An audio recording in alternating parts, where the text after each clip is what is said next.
There's a layer to The Office even the most die-hard fans may be oblivious to: the many hours of deleted scenes that never made it to primetime.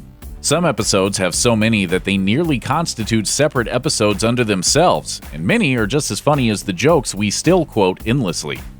It's hard to forget Michael, fresh off his trip to a Jamaican resort, banging on a steel drum and serenading his employees with the news that he's feeling hot. That's all I know so far, but I'm going to keep practicing. It's good. He has no idea that he isn't introducing his colleagues to island living, but preventing them from doing their work. And simultaneously no idea that the sunbathing photo of Jan is about to blow up his office. In this deleted scene, he's almost sweet in his sincerity. Michael sounds ridiculous as he attempts to remember the lyrics to Harry Belafonte's Deo, and no, he's nowhere near pulling off this vibe. He describes wanting every day to feel like it did for him in Jamaica, when he woke with the sunrise, ate a mango, and looked forward to hours spent with someone he loved. Michael has no idea how silly he looks, how messy things are about to get with Jan and his job, or how much he's going to annoy his employees. He's just happy to be enjoying his newfound sense of vacation identity. Ryan's descent from good-natured temp to sleazy, pretentious grifter was one of The Office's most satisfying character arcs. It's not that he was ever diabolical, just deeply and unrelentingly smug. Even at the depths of his low points, from sporting bleached hair in a bowling alley to being driven to work by his mom, he never lost his grip on his own unearned sense of superiority. Audiences love to hate Ryan because the world is so full of Ryans. He tried on being a hipster photographer, the world's laziest startup mastermind, and even the dad dumping his baby on a stranger to follow an unendingly codependent relationship. This deleted scene gives the viewer a bit of insight into how Ryan rationalizes being Ryan. As he explains to Kevin, someone else does everything bad he's ever perpetrated, and that guy is always and forever the old Ryan. He's Ryan 2.0 now, and now still has to bear the weight of another man's misdeeds. Why should he be punished when the sins of this other man already press down upon him each day? It's utterly obnoxious and makes total sense. Plus, it makes the moment when Kevin pulls the same trick on him all the more sweet. Jim and Michael's relationship took many forms. Like when Jim confided in his bumbling boss about his feelings for Pam, it was a genuine friendship. Other times, it became a game of Jim seeing just how much he could get away with under the nose of his boss. Once in a while, it grew openly adversarial. But it never stopped mattering from the moment they were introduced to the day Michael left for Colorado. This deleted scene from Local Ad is an example of the kindness that was always the foundation of Jim and Michael's camaraderie. Yes, Jim is pulling a fast one on Michael, culminating in Michael's surrender of his own office. Michael is made to look silly in contrast to Jim's knowing prankster charm. But Jim is genuinely helping his friend get into the right headspace. And by the end of the episode, he arranges a special screening of the Michael Scott director's cut at Poor Richard's Pub. When Michael needs a suit to play off, Jim steps in to provide. Michael, meanwhile, gives him a creative outlet in his workday.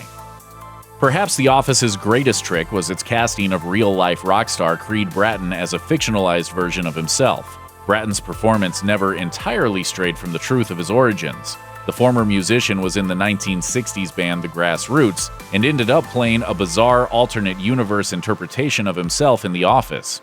The character was a flower child through and through, from the mung beans he sprouted on a damp paper towel in his desk drawer to his fake ID machine. He sometimes forgot to do his job, but he'd find a way to cover. In this deleted scene, Creed behaved as he never had before, competently. We get to watch the man who once toured with the likes of Janis Joplin and The Doors rock out on a Pennsylvania party boat, playing the electric guitar like he was born to it. Now I do quality assurance for a paper company. As you can imagine, drugs played a part. Had this been included, it would have been the only acknowledgement of the history of the actor/character prior to the finale, in which he finally plays an acoustic song. The lateness of that reveal is a lot of fun to watch, but the deleted scene shows the Dunder Mifflin crew completely baffled at their colleague's skill. He might not be able to last more than 90 seconds on a phone call, but he can play like he never left Woodstock. The fake fire that led to Stanley's heart attack has become legendary on The Office. It was a great opening scene, from the escalation of Dwight's cigarette in a trash can to the moment Angela's cat falls out of the ceiling. But social media has given the clip new life, circulating everywhere from Tumblr to Twitter. Stanley collapsing is just the cherry on top of a strange comedy sundae. I'm gonna give him mouth to mouth. No. Don't give him mouth to mouth for this. You're gonna swallow his tongue. Open your mouth. Michael. Don't swallow it. I'm fine. Leave me alone. In the deleted scene, Michael buys a portable defibrillator, and you're fairly certain he won't actually electrocute someone, but The Office has never been a show afraid to hurt its characters. After all, someone already had a heart attack, and there was that episode all about Michael hitting Meredith with his car. But the funny comes from Michael getting into it with his arch nemesis in The Office, Toby. By the time Michael makes his way to the annex and asks for a handshake from his greatest enemy, you're nearly convinced that Michael might just send a second employee to the hospital. Lucky for Toby, the prank is obvious, and Michael doesn't succeed. But for a moment, the audience is perfectly suspended between horror and hilarity. Who could have imagined that Phyllis, with her love of gaudy makeovers, charming handicrafts, and overwhelming perfume, would have ended up so truly bizarre? Her marriage went from being a lovely facet of the office park to the most sexual relationship on the show. She took revenge on Angela for crimes committed in the name of party planning. And hey, remember that time she revealed that she gave up a child for adoption and wondered if Aaron might be that very baby? Phyllis's depths were strange, funny, and often pretty endearing.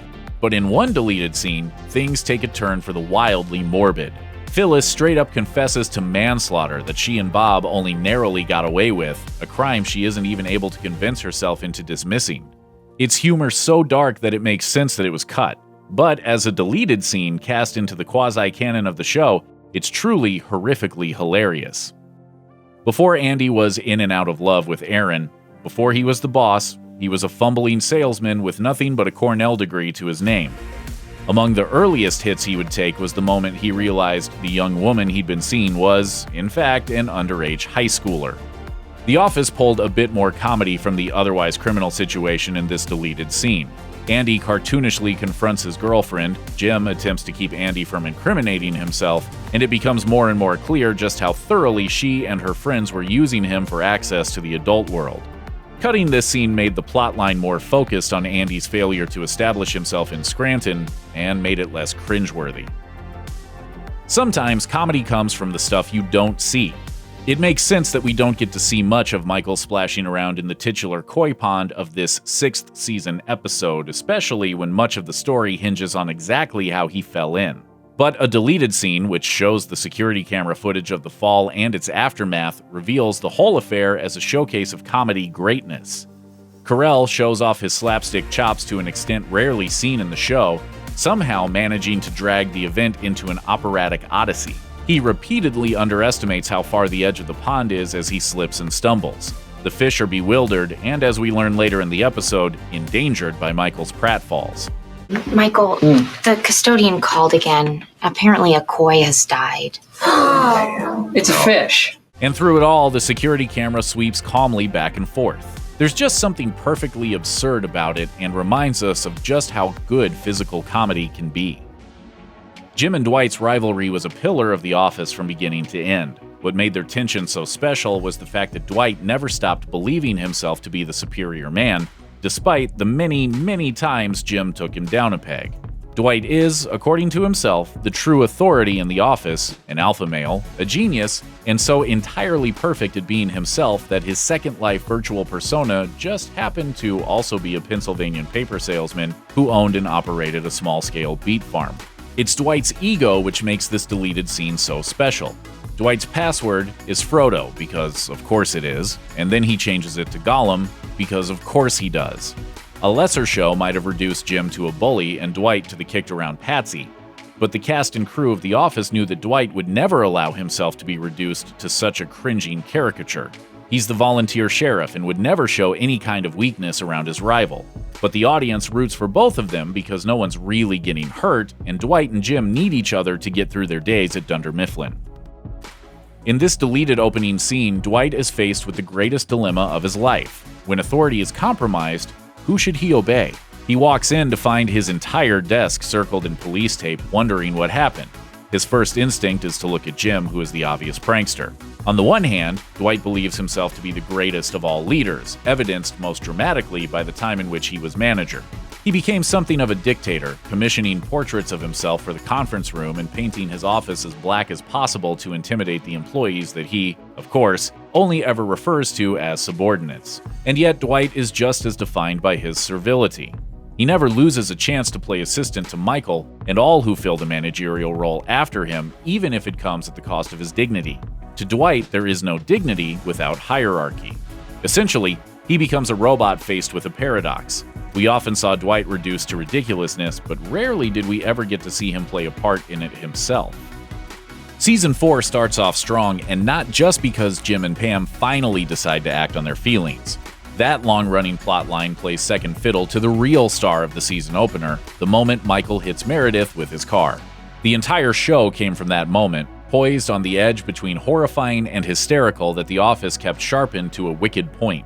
It became a TV legend. What could ever top Michael Scott's Dunder Mifflin Scranton Meredith Palmer Memorial Celebrity Rabies Awareness Pro-Am Fun Run Race for the Cure? The deleted scene of everyone visiting Meredith in the hospital comes about as close as anything could. It's a symphony of awkwardness, a perfect blend of these characters at their most vivid. Angela's bad attitude and Kevin's blunt narcissism are held barely in check by Michael, who, of course, is working overtime to convince everyone that he is not at fault here. The scene is everything that made these characters so weird, lovable, and ultimately unforgettable. They might not have wiped out rabies, but they cemented a place in our hearts. Check out one of our newest videos right here. Plus, even more Looper videos about your favorite shows are coming soon. Subscribe to our YouTube channel and hit the bell so you don't miss a single one.